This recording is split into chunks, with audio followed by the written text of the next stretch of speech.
This week on If I Was a Betting Man, the Knicks are in the finals. It's game one, baby. Tonight. Vinny, how are you feeling? Yes. I'm feeling great, my feeling friend. Good? The birds are chirping outside. It's a beautiful day. After 27 years, the Knicks are back in the finals, baby. We're recording during the day. It's still light outside.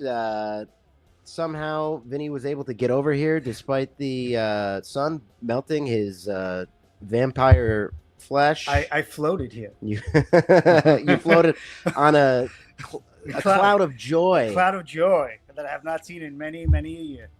Well, let's get right into it. So it's game one tonight. Tip-off is in about 2.5 hours. How do you feel right now? So, Vinny, just give a little background on your Knicks fandom for the audience here. So huge Knicks fan my whole life. First time I cried on a sports moment was the Ewing finger roll in '95. The Knicks have been a part of my life for a very long time. I used to like hijack Easter Sundays. Like we couldn't go to the table until usually the Knicks would be playing the Heat in the playoffs. I wouldn't shower, which I haven't showered this week. I'm doing that again, but I wouldn't shower. I wouldn't change my clothes. It's very clear. We're in the same room. It's just the Knicks. The Knicks and the Mets were always my life, with the Giants sprinkled in there, and it's been a lot of years of pain, man. And it's really nice to have this moment now. The Giants, the only team in that group that's actually won anything. Yes, 100%. The only team to sprinkle in some victories.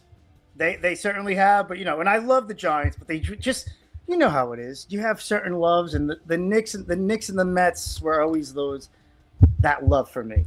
And you got to know teams better because football, they change so much. When players were on your team, they were there for a while, and you just love those guys. Absolutely. So going into tonight, you're in full homer mode. Is that accurate? That is 100% full homer mode. Hoping that this is the turnaround for the Knicks and for my life, John. Well, I mean, if the Knicks can turn around, maybe I can turn around, my friend. Honestly, I think that's a good. Definitely take that away from this. If the Knicks can do it, you got to just start Jalen Brunsoning your day-to-day life as well. You got to start slashing to the paint and drawing some fouls and really hitting people hard right in the nose.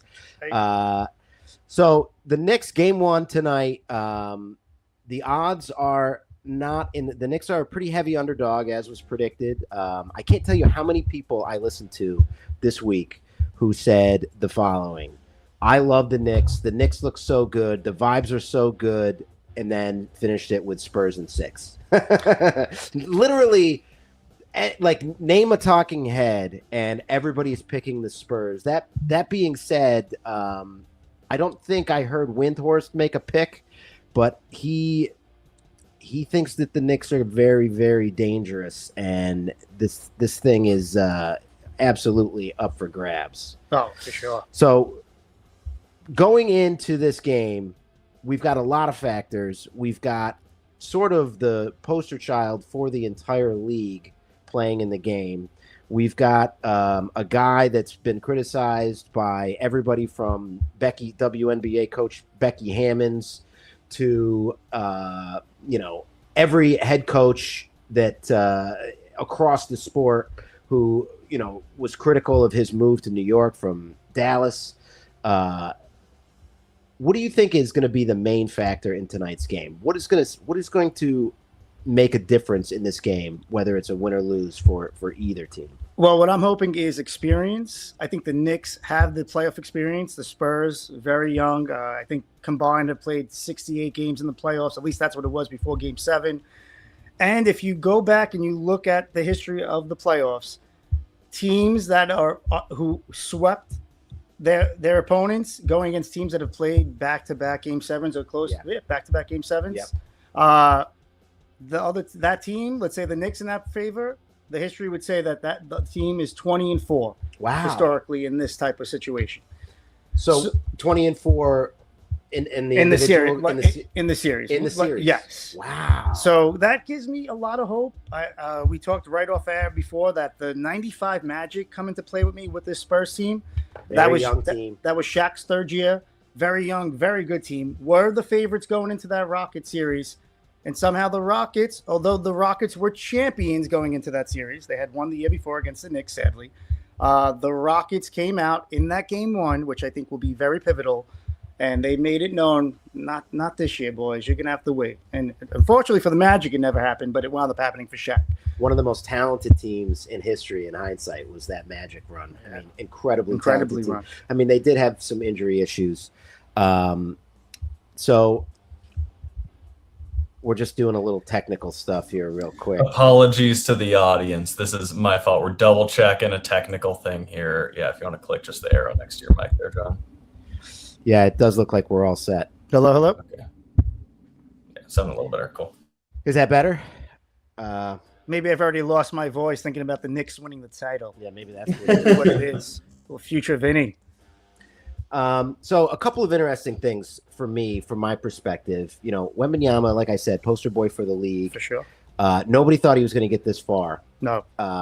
When he's at this age, right? So he takes down the reigning MVP and reigning champions in 7 games, has to win game 6 and 7 to bring it home. Does so resoundingly, has great wins, looks incredible in the games, is the leader of the team. When he clinches game 7, he's very emotional. He's taking this very seriously. He truly seems to care a great deal about winning, not just playing the game the right way, which he cares about, but he wants to win. And I think they learned a lot about his play in especially that Thunder series, because in some of the games that they lost, it seemed like they got down and they said, okay, we can't have Wemby on the bench. We need him on the court. And when they did, he was gassed in the fourth quarter and ineffective. Especially, what was that? That would have been the game 5, yes. Right? He came out in game 5. He didn't have a shot. He seemed off the whole game. He seemed like he'd been overplayed in game 4. And I think that's one of the keys to the Knicks in this game is when he's on the bench, they have got to put the ball through the hoop. At the offense, really, the focus of the game needs to be when he is off the floor. When he's on the floor, honestly, nobody knows what we're going to get out of Mitchell Robinson, right? Bowling.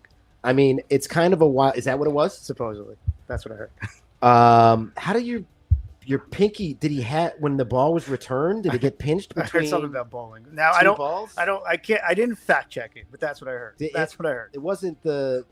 What's the Randy Quaid movie when Woody Harrelson puts his hand in the ball return? Maybe Popovich was at the local bowling alley. Is Popovich the full Bill Murray character? He definitely would be, right? His hair's blown up. Popovich would definitely be the Murray character. That movie's underrated. It's pulling a Munson. I mean, what a great.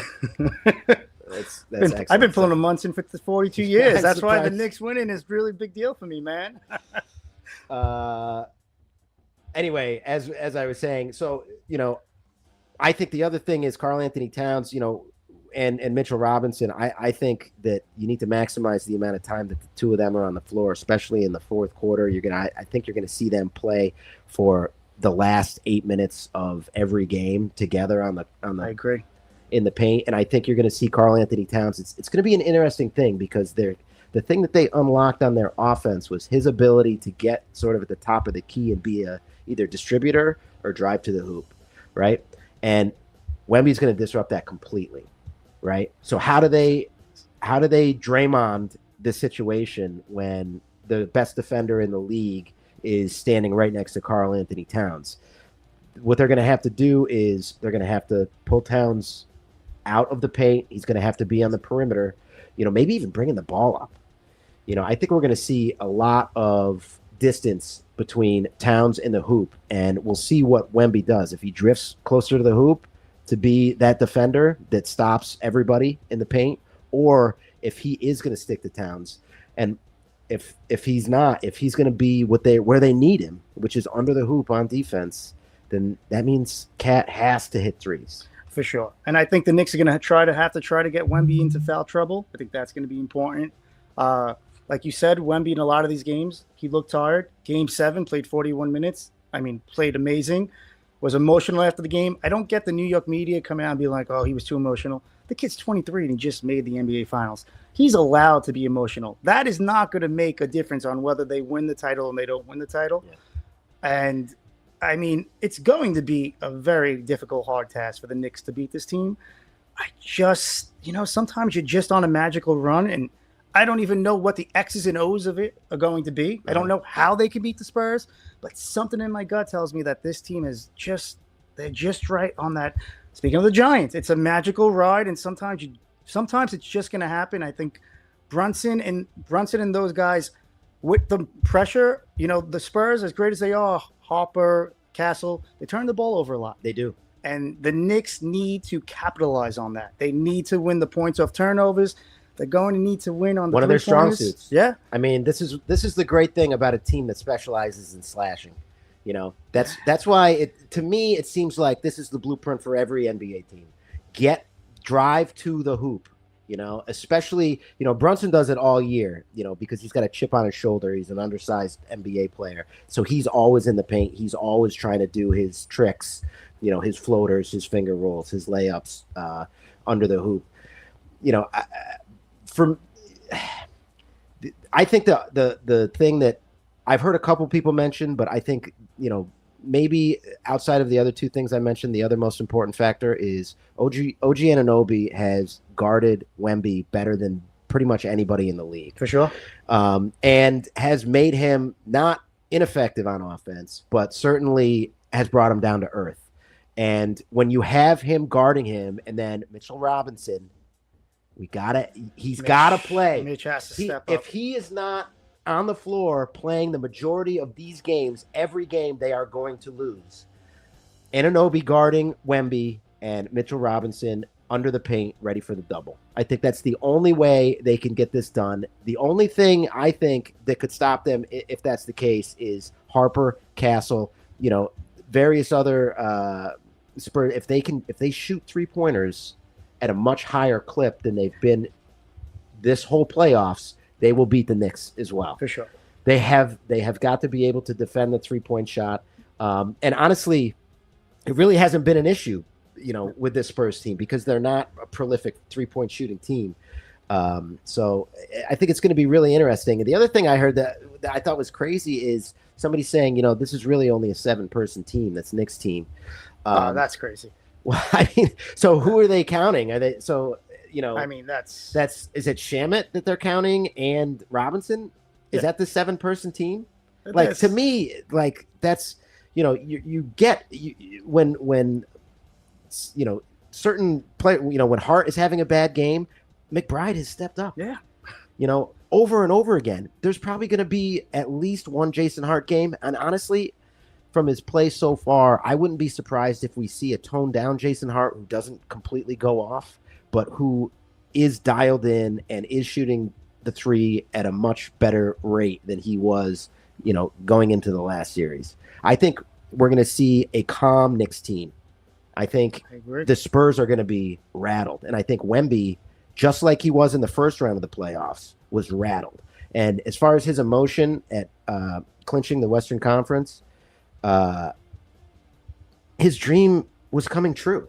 Oh, for sure. His dream that everybody told him wasn't going to come true this year was coming true and he was in a little bit of shock. And also, he didn't sob. No, and they beat a historically great team. I mean, Thunder were a great team. They beat the MVP and the reigning champions. Game 7 on the road. You're allowed to be emotional. 100%. Honestly, I don't think I would have been sobbing like a little baby. Wemby would have had to cradle me back and forth. He would have had to cradle you? In his enormous arms. Now, John, I have to actually just ask you a question.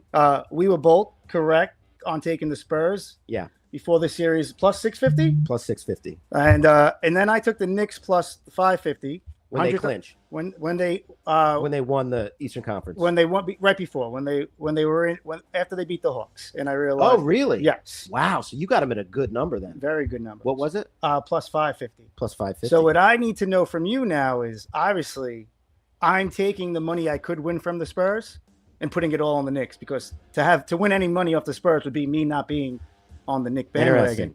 Are you joining me on that? Are you going to take that Spurs money and put it on the Knicks?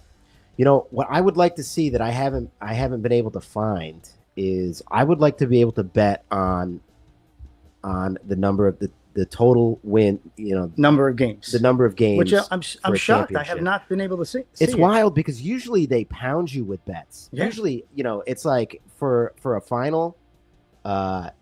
Anything you would want to bet on would be that. Think about how many bets there are in golf that you can. How many crazy, stupid bets you can put in on golf for a grand slam. Like it's incredible how little there is on this, and I think I know the reason why. And this series is a bookie's nightmare.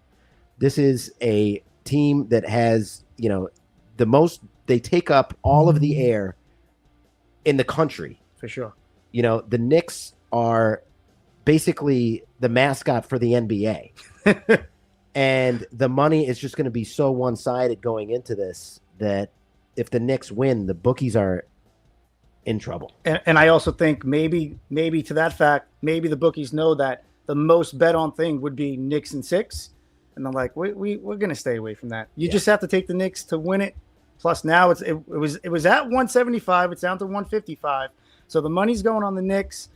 I think game 1 is of such importance for the Knicks to just smack the Spurs in the face and be like, it's not your time yet. I really do believe that. I think game 1 is so pivotal to this series and for the Knicks to win. Because I'm telling you now, I do not believe the Spurs can beat the Knicks at home.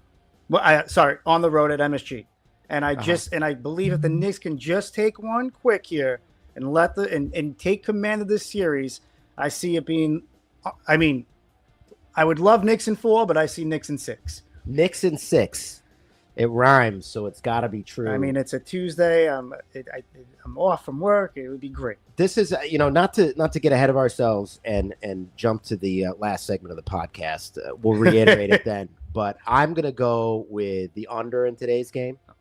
Okay. I am not going to pick a team. I'm just going to go with the under, but this is what I believe. I believe the Spurs are going to win this game. I believe the Spurs are going to take game 1 at home. And I don't think that's necessarily a bad thing for the Knicks, but I think the Spurs are going to take game 1. Fair enough.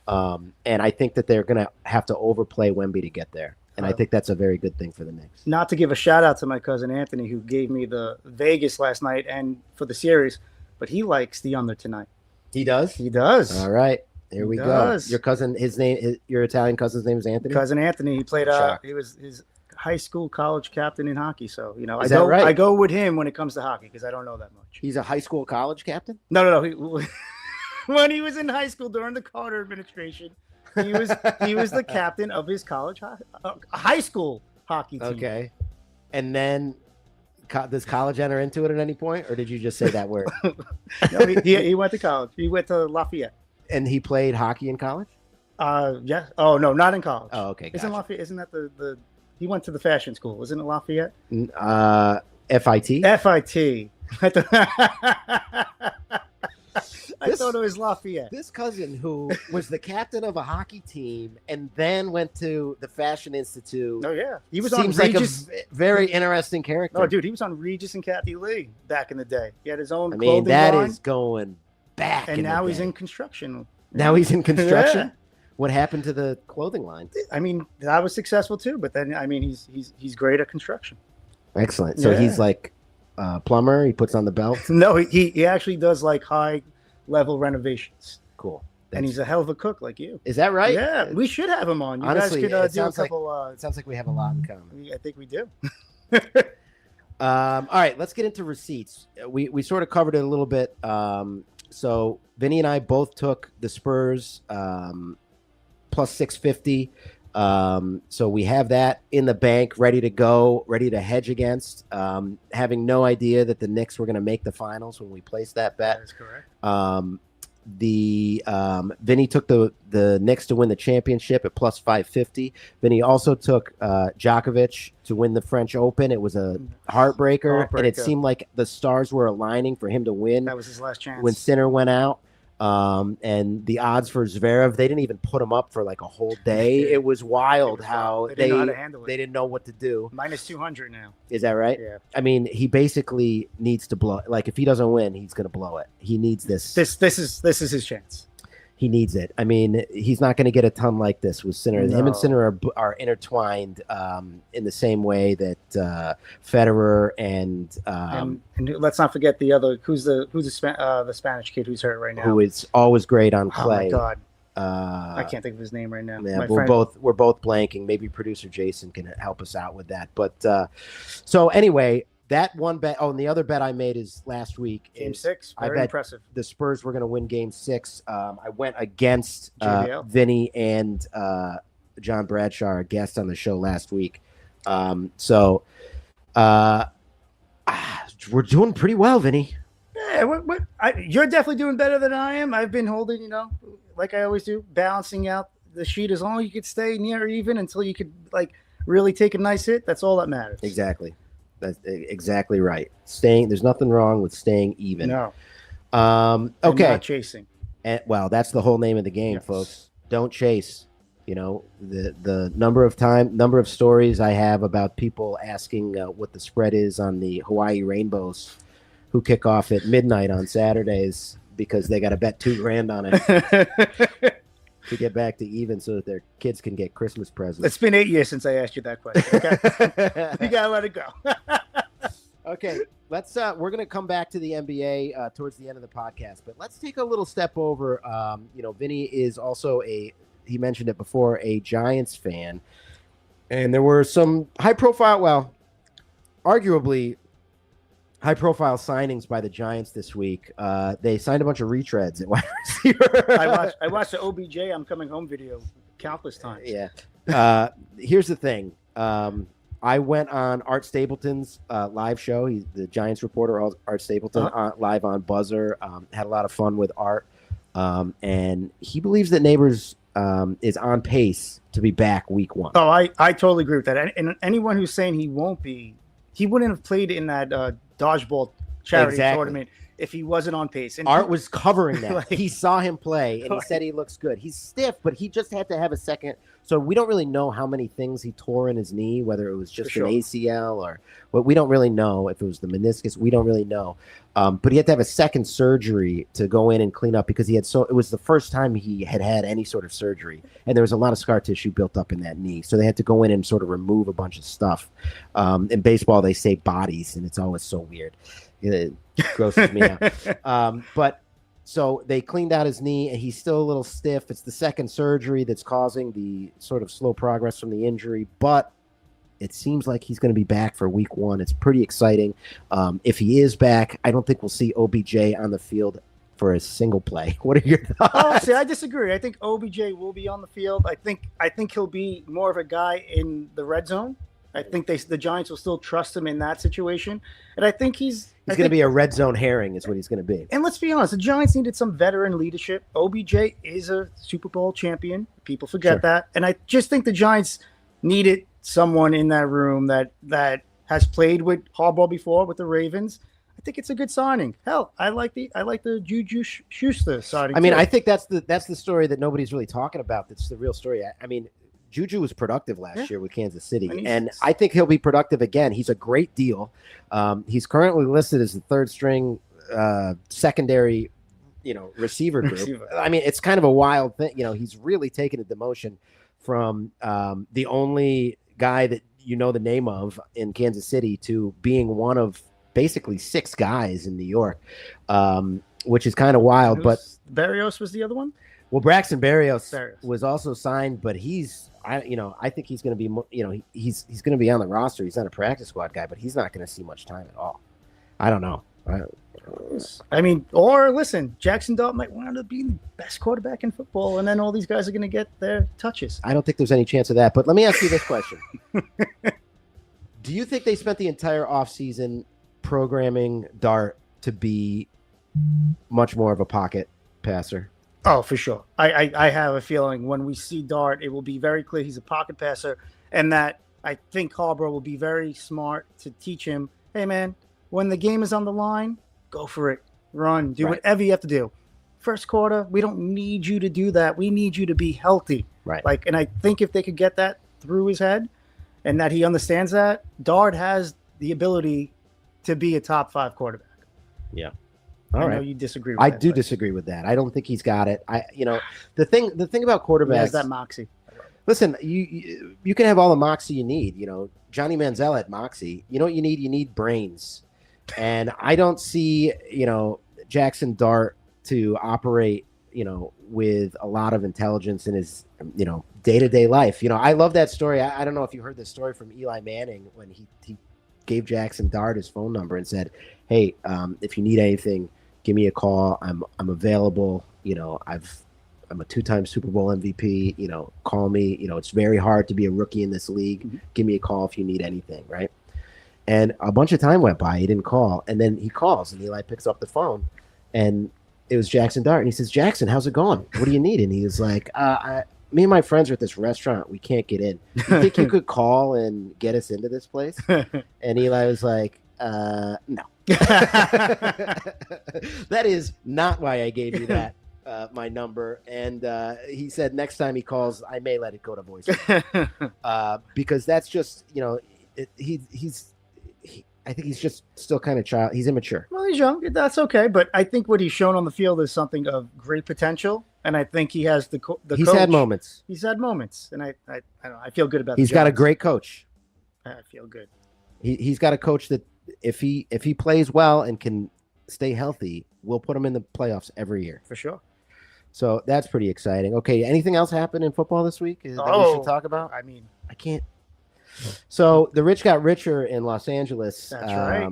As the Deshaun Watson signing by Cleveland continues to pummel them year in and year out, and it's producer Jason just put up a banner, the worst news in the history of the NFL. I believe, if I'm not mistaken, Jason is a 49ers fan, and that is a crushing signing for him.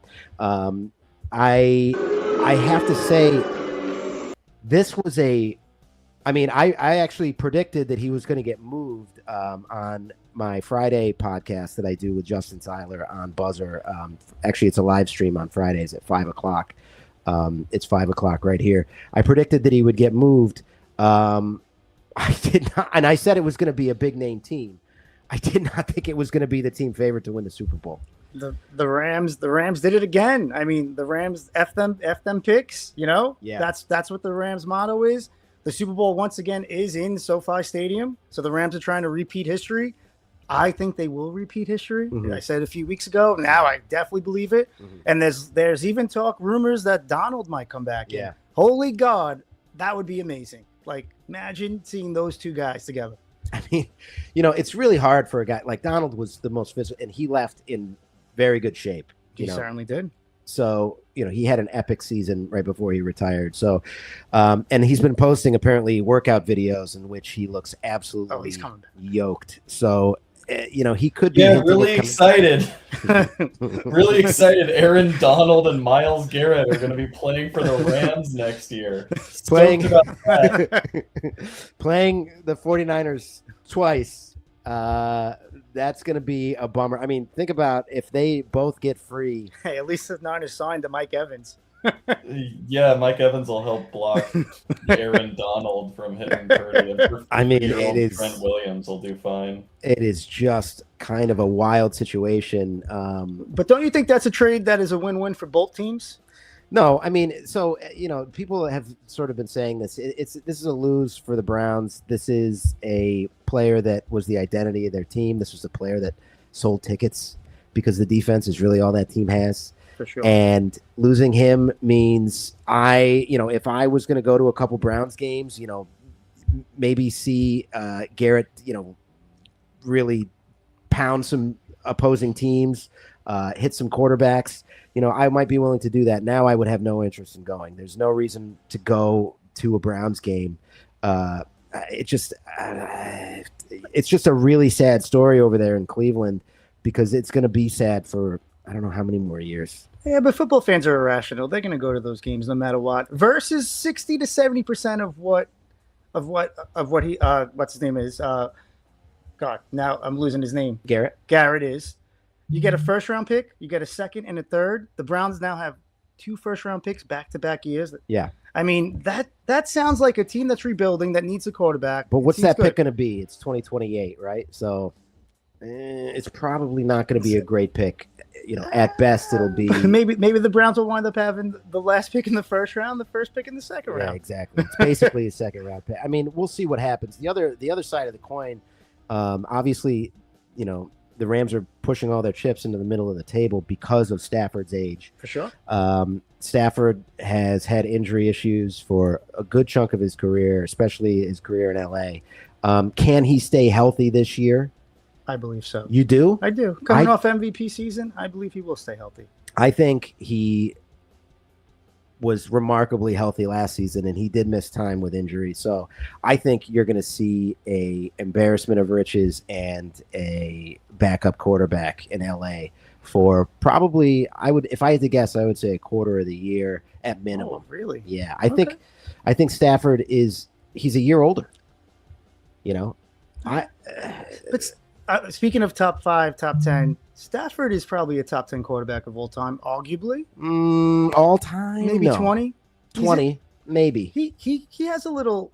I'm not saying he's Brady, but Brady played to 20. He's maybe a writer, maybe 25. Okay, Stafford's a great player. I think he is. With the right, he's one of the best quarterbacks in the league. The right line around him, he has the players on offense. They clearly have the guys on defense. The Rams are probably going to win the Super Bowl again. Sorry, Jason. The other thing is, how healthy is Nakua going to be? He's coming out of off season mired in scandal, and who knows what Nakua is going to look like, if he's going to be the best receiver in the league this year, if he's going to be as durable as he's been in the past. He doesn't really know how to avoid the contact. He kind of relishes the contact. I don't know if. It just seems like they need to have a lot of things go right to be healthy this year. That being said, they're so stacked that they might not need everybody to be healthy. They could lose Stafford for a quarter of the games and still make the playoffs and still go on a deep run. He can do it. I just think it's a very interesting move. I think it's the right move for the Rams. I've got a fly in my apartment. So definitely can't wait to see how that story unravels. So let's take a look at stay in the NFL for a second.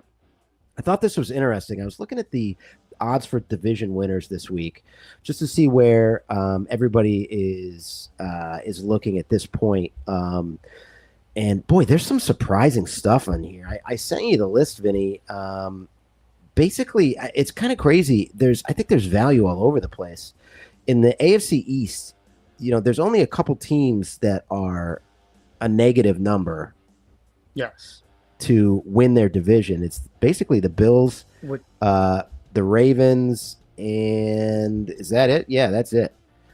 The Bills and the Ravens. Now, the Bills have a new coach, which means they promoted their offensive coordinator. So they're basically going to have a whole new identity, which, their identity in the past has been, somehow staying effective despite myriad injuries and no depth. They've never had depth.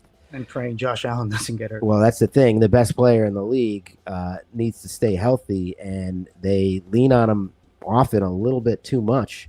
They're favored in the AFC East. The Patriots are plus 125. I think there's real value in that. There is so much value. Have you looked at the Bills' first 5 games of the year? There is a chance they are 0-5. Yeah, for sure. They play the Texans, the Lions, the Chargers, the Patriots, and the Rams. I mean, that's rough. If they get out of that 2-3, to me, that's a victory. The Bills are not as good as people think. Josh Allen is as good as people think. The Patriots plus 125, to me, is value. Big value. Really big value, and I don't see the Bills winning that division. Me either. I think honestly I haven't placed the bet yet, but the Bills might not make the playoffs. I don't know about that. Honestly, I think the playoffs are better with Josh Allen in them. But even though I'm a Dolphins fan, obviously I have really no dog in the fight of the NFL season this year. We're taking the year off as a franchise, but I'm always going to argue when you fire a great coach who had been a winning coach, your first winning coach in years, and you replace him with the offensive coordinator, it just makes no sense. The Bills are in for a reckoning. I mean, the problem with their offense was they had no receivers. it's been the same problem for years, And and they lack depth everywhere. And the GM got promoted.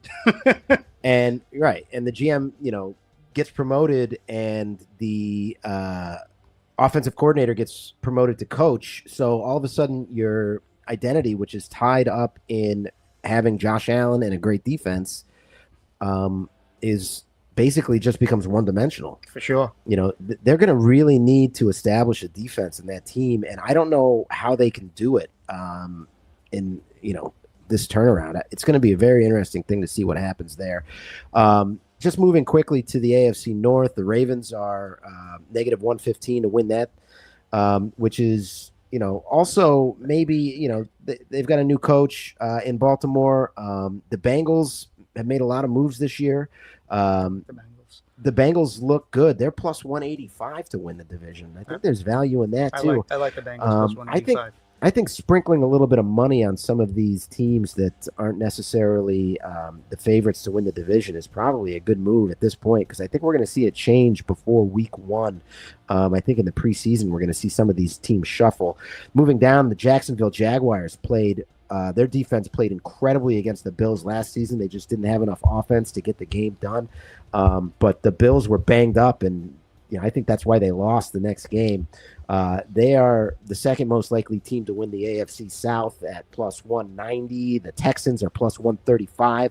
Another team that has a great defense, but maybe not a great offense. An offense that seems to be trending downward. I'm curious, what are the Titans on that list? The Titans are plus 850. Fourth place. I like the Titans. I got to be honest with you. I don't think I like them to win the division. Okay, but maybe we could look at some over-unders and wins and make a bet on that. Fair enough. The Colts are plus 370. I would stay away from them.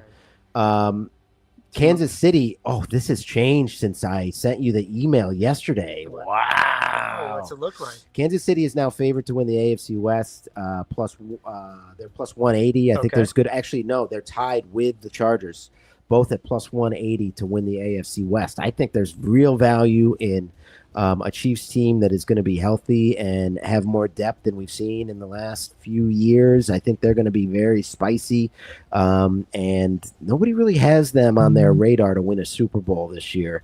I would have them. They're tied for 5th right now to win the Super Bowl. See, I like the Chargers in that division with your boy McDaniels taking over the offense. 100%. I think they're going to be, maybe a team to beat this year. I think both those teams will be teams in the end that we're looking at. Yeah, we could take a look at the win totals. Maybe we'll go into that on next week's show. And then going into the NFC East, the Giants are plus 550. They're scheduled, they're predicted to be in 4th place in the NFC East. Commanders plus 450 at 3rd place. Cowboys plus 200. I don't get that. I don't get the Cowboys. I mean, I would take the Giants. I know I'm a homer. Giants plus 550. No, I wouldn't take the Giants. I don't think they'll win the division. I think the Eagles will win that division unless they self-destruct. This A.J. Brown trade that we haven't talked about yet is it's a wild thing, and everybody's saying, well, this is the best thing for them. They got to get back to their identity of running the football. This is a team captain. Grass is always greener. They just let go to a team that was in the Super Bowl last year. Yeah, and it's a guy that you don't realize on the field how much, he was a decoy as well. Big time. And, I know maybe his numbers weren't what they were. A lot of times he was playing decoy, and that's what helped the Eagles play the game they played. Right. And now you're not going to have a guy like Antonio Brown, and it's gonna shut. Plus, their defense is taking a step back, and what's going on? When they're late in games and they're down and they have to throw the football, what are they going to do? Yes. A.J. Brown, not Antonio Brown, by the way. Is that? Yeah, I said it. I said Antonio Brown. Oh A.J. Brown is still in the league. Antonio Brown is not doing good. He's very active online. You can find him very active wherever you have. He said the Spurs in 6. Did he? No. Everybody's calling the Spurs in 6.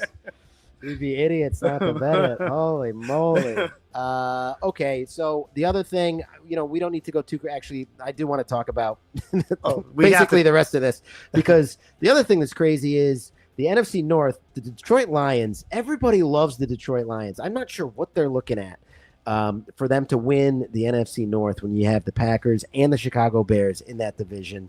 The Chicago Bears are plus 320. What are we doing? We got to bet the Chicago Bears to win that division. We do have to bet the Chicago Bears. I mean, got showed to us be anything kidding last me. year? I mean, come on. The cover of Madden this year, like this is just a wild situation. Green Bay is the second most likely team to win, plus 270. You could make an argument to bet them. I never feel great about Green Bay. I think they'll be a team that could beat a lot of teams, but I don't see them winning that division. I think the Bears probably win that division, and right now they're looked at as the third most likely team. Okay, moving on to the craziest. Oh, I do have a quick question. I have a quick question on that note. The Bears, two things. Number one, they do have the most difficult schedule in the NFL. Sure. And number two, our old friend, the Madden curse. Do those two things factor in here? Well, my thing is, I think Ben Johnson is such a great coach that it doesn't factor in terms of schedule. And when's the last time the Madden curse really worked? I feel like it's been a while. I feel like it. Teams with hard schedules, if they're not named the Giants. Well, listen, if you're a good team and you already have your core together, sometimes it's a good thing because it gives you confidence going in week to week. I mean, it's crazy when you hear older athletes talk about the game. It's mostly mental.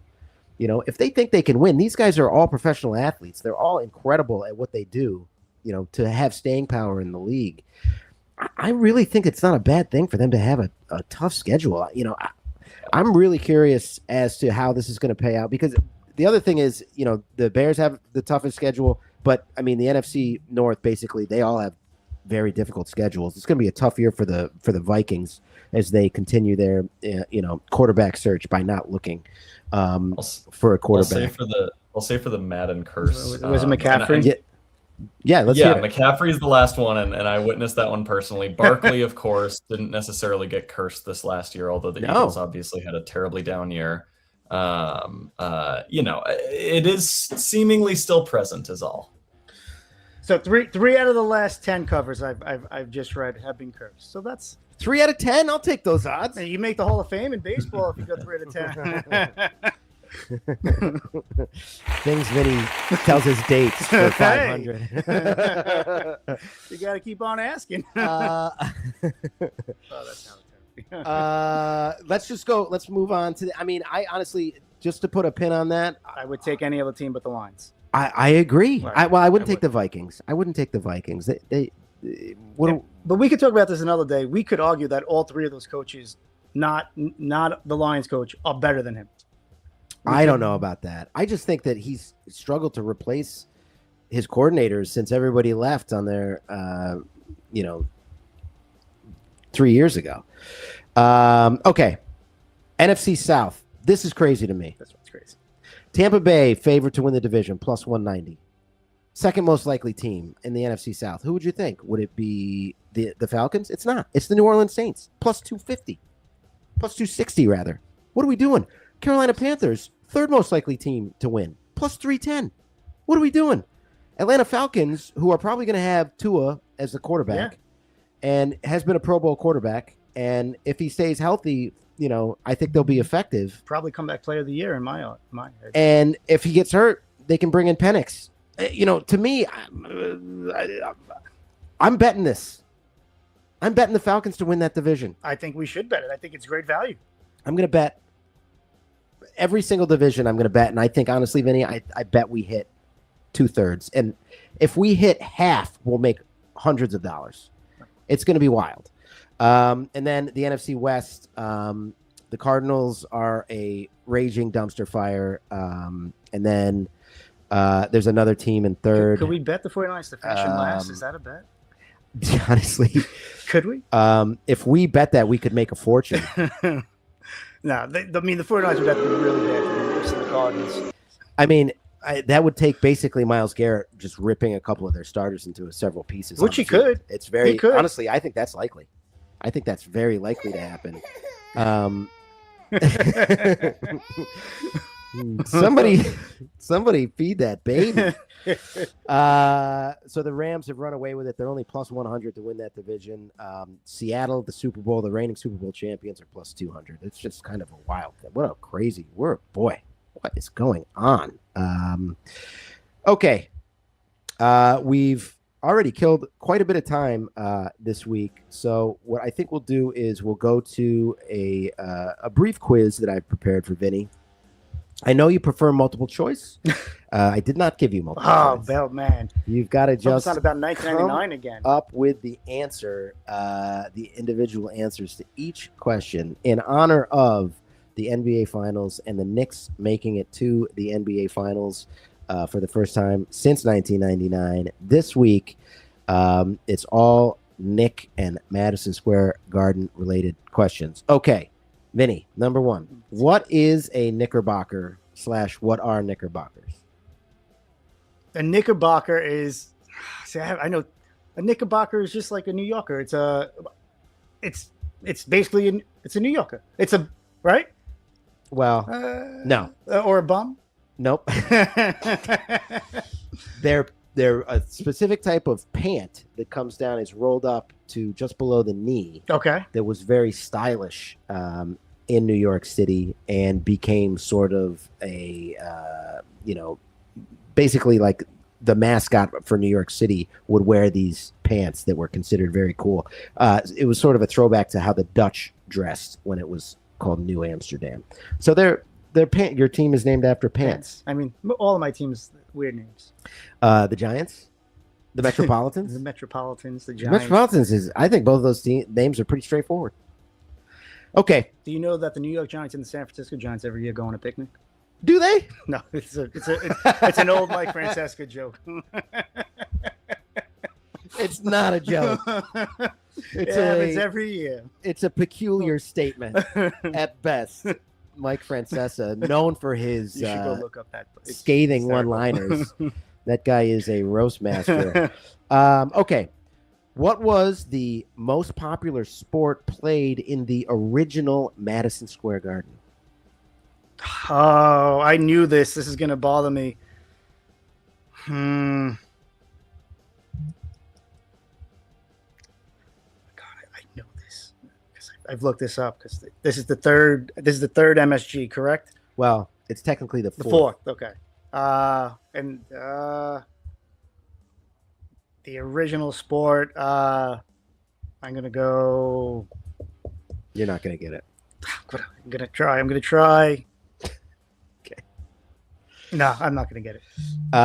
So it was originally called the Madison Square Garden Velodrome, which is a bicycle racing track. A bicycle racing track. Bicycle racing was the most popular sport by far played in the original Madison Square Garden. Second most popular thing they had there was the circus. Yes. And third were boxing matches. Okay.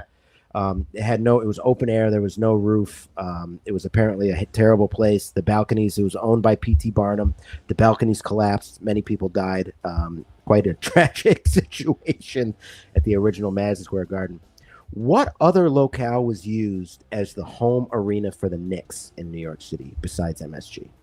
Besides Madison Square Garden all throughout these years? Yeah. So does that have to be when they were doing it over? No, really? No.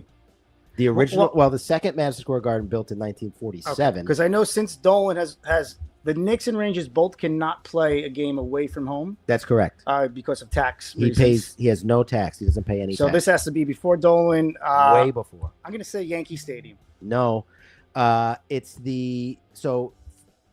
home games in 1951, 52, and 53, including in the playoffs, were played at the Lexington Armory. Oh, wow. Have you ever been to the Lexington Armory? I have not. It's pretty cool. Yeah. I've been to some art shows there, and actually I went to a liquor festival there. Nice. Free liquor.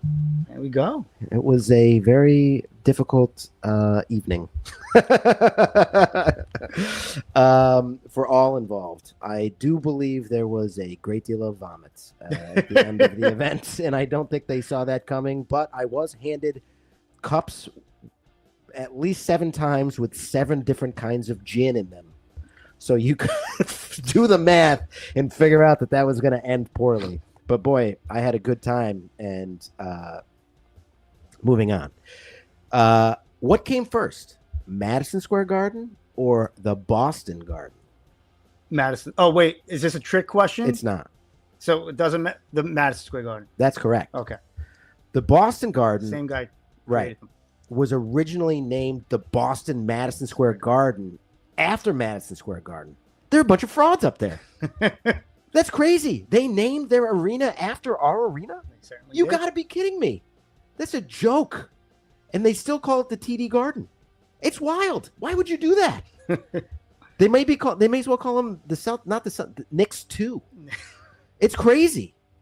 I can't believe that. People need to tell Boston. So yeah, it was built by boxing promoter Tex Rickard, who owned and operated the third Madison Square Garden, it's just wild to me. Okay, that's it for the quiz. You didn't do very well. I think. What did you get? You got one. Multiple choice would help. That's All right, maybe next week if I have time, I can come up with some bullshit. That's how I used to pass the Regencies. Just going straight down on C's, seeing what I could see next to each person. Straight down on C's and straight F's on the report card. No, man, I was good. I was good at cheating. That was very good. Okay, that's gonna pretty much wrap it up for this week. Just a couple of quick things. Have you seen these Burger King ads? No. What are the new Burger King ads? They're burying the king. Wait, he's dead? No, they're just saying we made a huge mistake. Our ads have been terrible for years. The Burger King was a horrible choice. Why? You should never have done that. We should do what we should show you the people eating, and then it shows a bunch of like the King is the greatest thing. Schlubs eating cheeseburgers. It's like, what are we doing? The King was great. The King's one of the best promotions of all time. I don't understand what they're thinking about. He's up there with Yakiro Taco Bell. Yeah, the little dog, right? Yeah, I don't know if that's aged well. No, you don't think that's aged well? You don't like Chihuahuas? No, I don't like Chihuahuas. Really? No, I'm gonna take a firm stand. Chihuahuas are great dogs. I'm sorry to our friends listening to this who have multiple Chihuahuas. Chihuahuas are great. We have mutual friends. Chihuahuas are great. No, they're a pain. Always yipping. Blue and Minnie were two of the nicest Chihuahuas I've ever met. Blue bit me no less than 25 times. Well, maybe that's dogs. Maybe that's a John problem. Dogs not a have a nice intuition usually about people. I'm a bad man. I mean, you still haven't said that you're going to put your Spurs money on the Knicks, which upsets me a little. Is money worth that much? No, I will. I absolutely will put that. I will absolutely put that money on the Knicks. That makes me feel better. We got to be in this together. Absolutely. I will put a portion of that money on the Knicks. A portion? I don't like that. That could mean anything. It came out a couple hours ago that Brandon Ayuk has a warrant out for his arrest for excessive speeding. Are we going to see he's not currently signed by any NFL team? This is a guy who was, Jason can speak to this. He wasn't speeding with the 49ers. No, he was not. Jason can make. I mean, he was a pretty decent wide receiver in the league. I mean, I had him on fantasy leagues multiple times, and did get some value out of him. Sad story here, as this seems to be just an attitude issue with this guy. I don't know. Yeah, not good. Not good for him. Him from 2 years ago will be missed on the 49ers. Him from any time since then, not going to be missed outside of the fact that we just simply don't have enough receivers. No, you don't. Now, that being said, it was just a speeding ticket? Well, I think he was driving like exceptionally fast. And I mean, there's a warrant out for his arrest. So it's not a speeding ticket. Okay. So maybe he's got to go turn himself in. Okay. This will be like one of those reckless driving things, and I imagine he's like still posting on Instagram, so there's a chance this gets to a point where we get evading arrest or whatever. It's just a bad sign. Like it's just the sign of it's like immaturity. It's like we were talking. Just get your stuff together. He's basically losing how much more money could he have made in his career? Like, just in cashing paychecks, $50 million. Like, literally, he could have made so much money. He would have been the number 2 option for most teams in the league. It's why he'd be the number 1 receiver on the Dolphins this year if they signed him. Well, John, just like I do every day in the mirror, I look in the mirror and I say, today could be the day you could turn it around. And you know what? Ayuk could still turn it around. That's amazing, Vinny. That's really nice. Yeah, I don't know about you, Jason, but I'm moved. I'm ready to run through this brick wall. I got to go make some changes. Today could be the day. Newt fucking Rockney over here. Really something this week, man.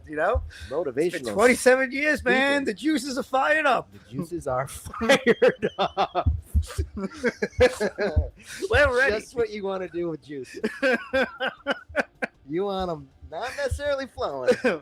Fired up. Fire the juices. Okay, it's time for the bet of the week. I'm going on the under in tonight's game 1 of the NBA Finals in San Antonio, Spurs, New York Knicks. I'm excited about this game. I am.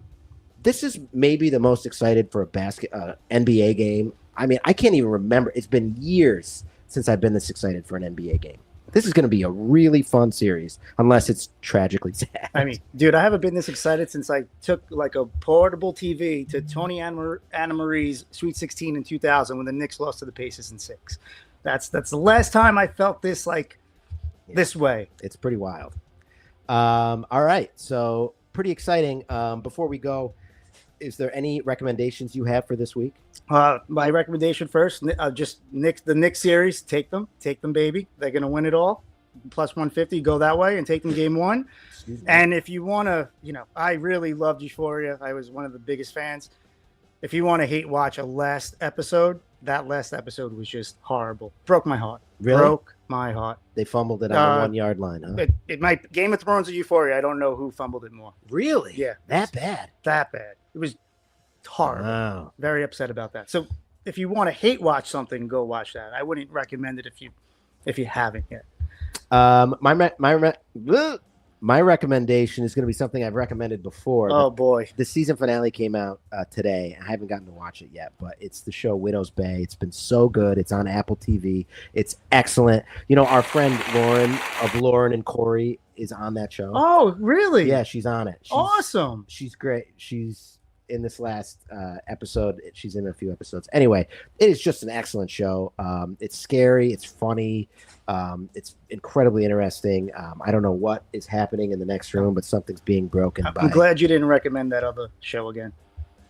Which show? The one with his brother died and now he's a detective and whatever it is, because that would have been bad juju for the Knicks. Oh yeah, yeah. Well, listen, we're gonna stick with Widow's Bay this week. Everybody check it out on Apple, and that's gonna do it for this week's episode of If I Was a Betting Man. A couple things to plug real quick.